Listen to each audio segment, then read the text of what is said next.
গীতা নিজের শাড়ি গয়না পড়শিকে দিয়ে সুন্দর করে সাজিয়ে গুজিয়ে পড়শিকে কোর্টে নিয়ে আসে। আর সেখানে অধরা সিনহা ভজন মিত্রী দলবল নিয়ে চলে আসে। অধরা সিনহা পড়শিকে বলে, তুমি এত সাজুগুজু করে কেন কোর্টে এসেছো? আর মনে হচ্ছে তুমি কোনো দিরাগমনে যাচ্ছ। আর নতুন করে আবার কাকে ধরলে? তখনই পড়শি রেগে যায় আর বলে, আপনি এটা কি বলছেন? আপনি আমার সাথে এমনটা করতে পারেন না। তখন অধরা সিনহা পড়শিকে ধমক দিয়ে বলে, এটা যদি কোর্ট না হতো তাহলে তোমাকে দেখিয়ে দিতাম কত ধানে কত চাল। অধরার এমন কথায় গীতা বলে, ম্যাডাম, কত ধানে কত চাল এটা না দেখে কোন ধানে কেমন চাল হয় সেটা দেখতে শিখুন। আর এটা যদি কোর্টরুম না হতো তাহলে আপনাদের দেখিয়ে দিতাম এ গীতা এলএলবি কী করতে পারে। আর একটা কথা সবাই বলে, কোর্টের ভেতরে আমার মুখ চলে আর কোর্টের বাইরে আমার হাত চলে। গীতার এমন কথা শুনে অধরা গীতাকে ধমক দেয়। তখন গীতা বলে, একদম গলা নামিয়ে কথা বলুন, না হলে আপনার যে আমি কি হাল করব আপনি তো কল্পনাও করতে পারেন না। তখন ভজন মিত্রী বলে, এই গীতা, তুই কিন্তু বেশি বাড়াবাড়ি করছিস। তখন গীতা বলে, ভজন, তুমি কি বলছো আমি বাড়াবাড়ি করছি? বাড়াবাড়ির তো এখনো তুমি কিছুই দেখোনি। আর তুমি ওদের হয়ে দালালি করছো, তুমি একটা দালাল। ভজন এই কথা শুনে বলে, তুই আমাকে দালাল বললি? তখন গীতা বলে, তোমাকে দালাল বলবো না তো কি বলবো? তুমি অধরা সেনের টাকার কাছে বিক্রি হয়ে গিয়েছো। কিন্তু কোর্টের ভেতরে আসুন, আপনার কি হাল করি দেখতেই পাবেন। তখন অধ্যায় সিনহা বলে, আপনি ভজন মিত্রের কিছুই করতে পারবেন না।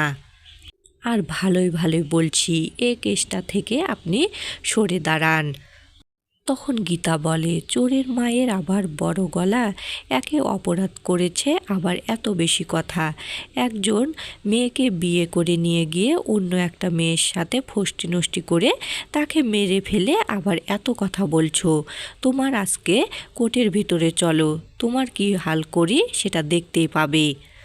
এরপর গীতা চলে যেতে লাগলে ভজন বলে, গীতা, এ কেসটা কোর্টের বাইরে মিটমাট করে নে। তখন গীতা বলে, একজন আইনের রক্ষক হয়ে তুমি দালালি করছো? আর এই অধরা সিনহা, আপনারা কার উপর ভরসা করে কোর্টে যাচ্ছেন? এরপর গীতা পড়শিকে নিয়ে সেখান থেকে চলে যায়। তখন মেহেককে অধ্যায়ের কাকা বলে, ওনাকে এখনও বোঝাও, সময় আছে, না হলে ওনার যে কী হাল হবে উনি কল্পনাও করতে পারবেন না। আর এটা তো একটা দুর্ঘটনা। তখন মেহেক বলে, আপনি কি বলছেন, এটা দুর্ঘটনা? বাড়ির বউকে এভাবে নিয়ে গিয়ে অত্যাচার করছে আর একটা মেয়েকে খুন করে ফেললো।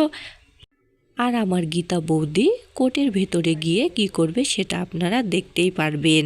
আমি ওনাকে বুঝাতে পারবো না। এরপর তো অধ্যায় স্বস্তিকের পথ আগলে ধরে আর বলে, দেখছি খুব হিরোগিরি ফলাচ্ছ, তো তুমি কার হিরো, ওই গীতা নাকি পড়শি? তখন স্বস্তিক রেগে গিয়ে অধ্যায়কে এক চড় মারে আর বলে, আমি এই চড়টা মারলাম আমার জোরে, আমার স্ত্রী গীতার জোরে নয়। আর একবার যদি এমন কথা বলো তাহলে তোমার কি হাল করব তুমি কিছুতেই কল্পনা করতে পারবে না। এরপর স্বস্তিকের হাতে ধুলাই খেয়ে অধ্যায় বলে, আপনি তো দেখছি এখনই বেলুনের মতো চুপসে গেছেন, আপনি তো কোনো প্রতিবাদ করলেন না।